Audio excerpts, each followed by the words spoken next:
Hi, I'm Katie, and I'm here at the ASC Conference with Veronica Valli, who just presented to us earlier. So to get us started, do you want to just introduce yourself? Of course. My name is Veronica. I'm head of research at Glaut, and I really had a great time today at the ASC conference. My first time here. All the presentations were really interesting, so I really had a great time. So you talked to us today about comparing AI-moderated interviews with surveys. I work in survey research. I have all my career, so I found it really fascinating. You want to give us a quick overview of what you presented? Yes, of course. At Glaut, we leverage AI moderation for data collection, and being this a new research methodology, we felt the urge to start building a framework of reference for that. And that's why we launched the Glaut Research on Research program.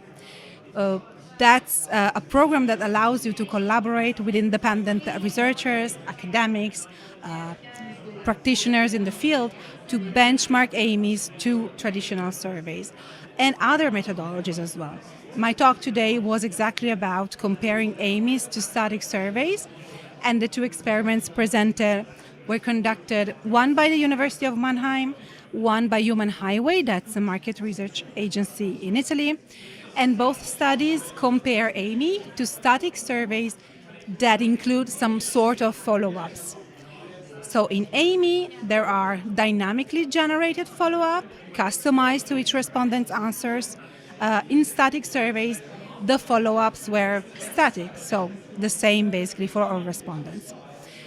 Both researchers, both partners show that responses in AMIs are longer, more verbose, more insightful. They provide richer vocabulary, more topics, more themes discussed, and especially when respondents use their voice to express their answers, this is even stronger. Disclosure is even stronger.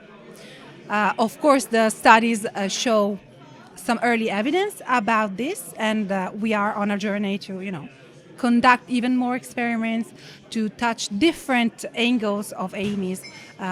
For instance, looking at participants' types, different case studies, topics, and that's our way to try to give back to the community a better understanding of this new method.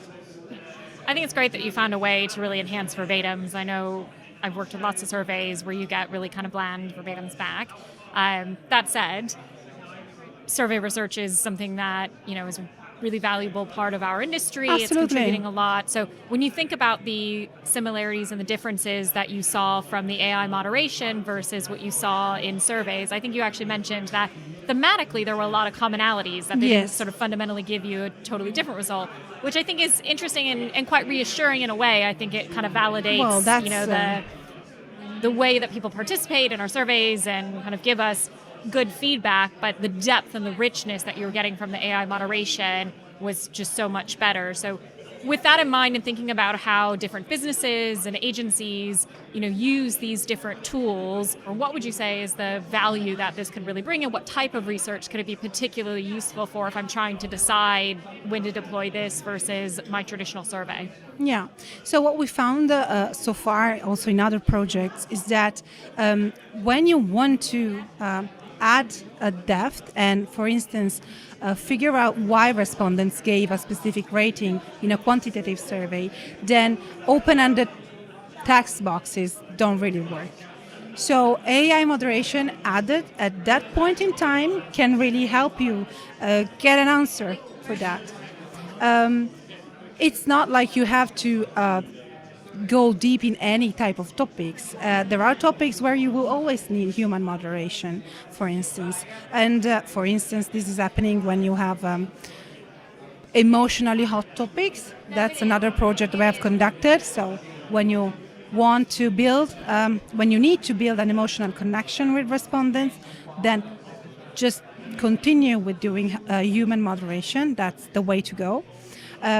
AI moderation can be a good way to add depth to static surveys, and also a good way to scale potentially, early findings in qualitative studies that don't need that much connection. So the disclosure that respondents show to humans compared to AI is not really different.